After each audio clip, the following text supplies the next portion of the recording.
So now we're going to take a look at the diversity of life, and we're going to explore this idea by thinking about one of the terms that we talked about yesterday, which was biogenesis. Biogenesis is the idea that the continuation of life starts from life, that cells come from pre-existing cells. So the first question we want to think about is, how does variation in cells lead to the diversity of life today? So what variation actually exists in cells, and what type of cells do we have now? I'm going to use some terms very loosely right now, such as the first cell. The first cell is described as being anaerobic, prokaryotic, and heterotrophic. This is also coming from the heterotroph hypothesis, the idea that the first cells were not complex enough to be able to produce their own food, so that therefore the first cells had to be heterotrophic. This is a little bit of a review of the cells that we've talked about before, but it's a really good point to think about today while we're thinking about the diversity of life. We have to know what type of cells are available or have existed in order to describe what type of cells in living things are in existence today. So then our second type of cell to develop, and this doesn't mean that our first cell disappears or goes extinct, but there's a second type of cell that's able to develop through evolution, through natural selection. The second type of cell can also be anaerobic, not able to use oxygen. It will still be prokaryotic, simple, without a nucleus and organelles. But now it's actually become autotrophic. And this autotrophic cell is therefore going to be able to release oxygen gas into the atmosphere and actually create our atmosphere.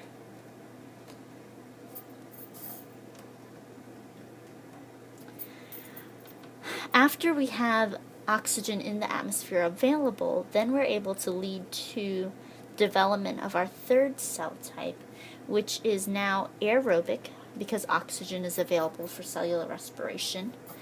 It's actually still going to be prokaryotic without a nucleus, and it's still going to be heterotrophic, or it could be autotrophic, because now the main difference we're concentrating on now is the fact that it's become aerobic.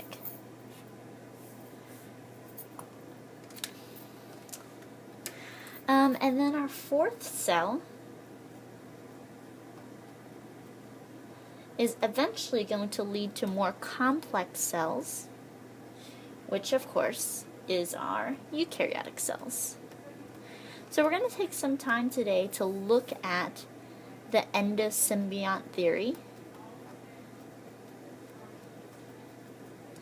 which was described by Lynn Margulis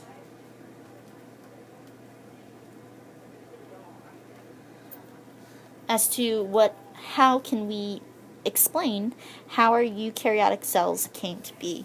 And we're really going to focus on the diagram to the right. But when you think about how would cellular evolution occur, you really have to remember that the driving force of all evolution is going to be mutations. Mutations that lead to variation. Love Pena, please come to the front office immediately. Love Pena, please come to the front office immediately. Teachers, if she's with you, please call the front office. That genetic variation therefore can lead to natural selection, and the natural selection will determine whether or not a trait is an advantage or disadvantage,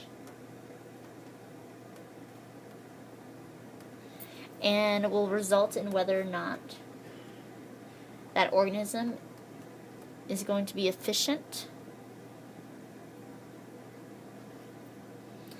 at using its energy. So looking at the image to the right, we see a couple things. First thing it tells us is that young Earth was supported by many different types of bacteria. So already at the very beginning stages of early life, we have a diversity of bacteria. While we have that diverse bacteria, we have this simple basic cell here.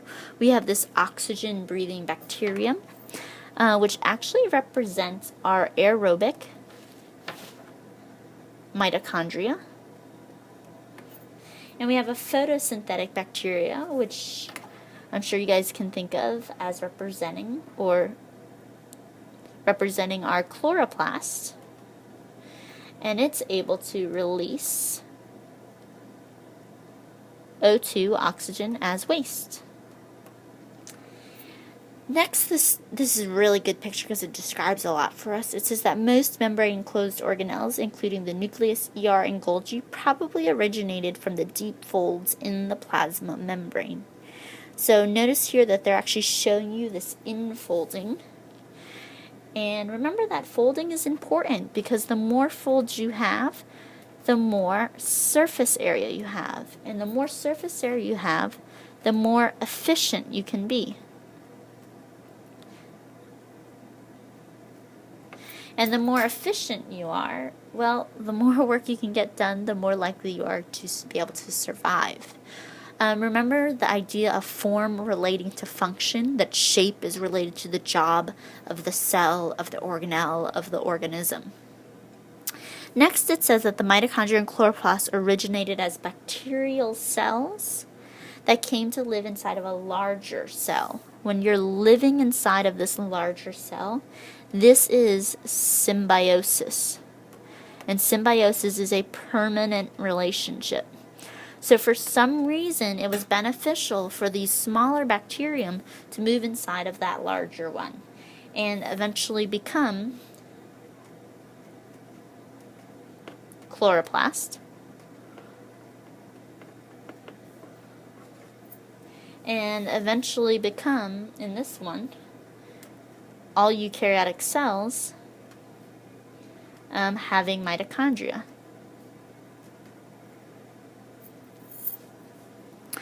So we had the two types of cells, the oxygen-breathing bacterium and this photosynthetic bacterium that releases oxygen.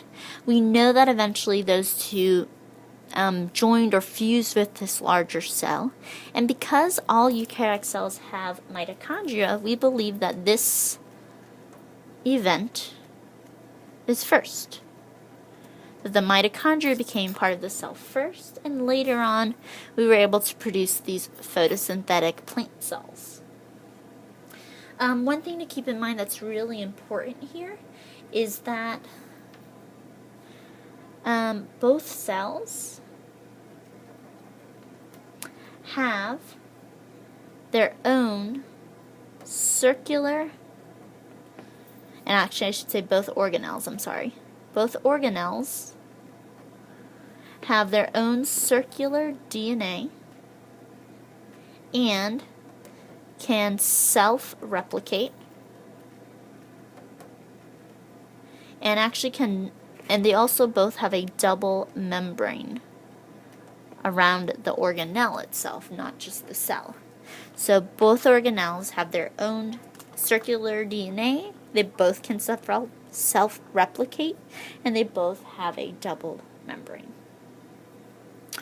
And so take a minute to make sure you can review those different cell types and that you have your mind wrapped around this idea of endosymbiosis.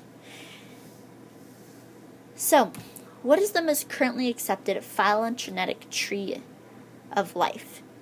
Remember, we are concentrating on the diversity of life in this section of our notes. So you want to think about, well, when we're creating a phylogenetic tree, this idea of evolutionary relationships.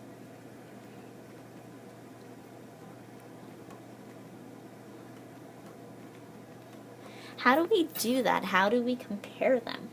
And when we compare them, and we're going to use this image again here to the right, When we're using this image again, we have to think that when we're looking at a phylogenetic tree, there's several factors that we can anticipate or compare. First is going to be the anatomy of the organism. When we look at anatomy, we could be looking at analogous structures. We could be looking at homologous structures. When we're looking at evolutionary relationships, we can also be looking at development, such as the embryo. How does that compare? And of course, the most specific is going to be biochemistry, which is when we look at DNA, RNA, and protein. So you want to think to yourself, well, what did we start off with? And what allows us to make these deeper connections between living organisms today when we're looking at these three examples? However, today, when we talk about life on Earth, we actually have 3 domains. And these domains are also known as taxa, which are levels of classification.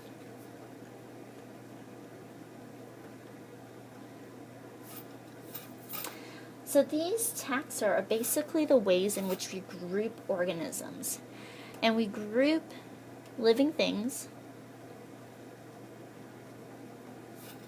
by their biochemical similarities.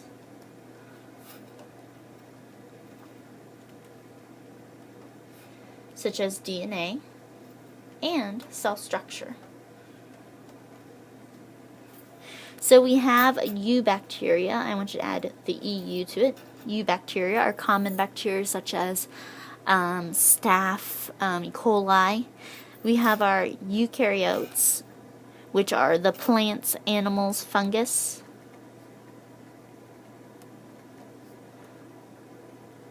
And protist.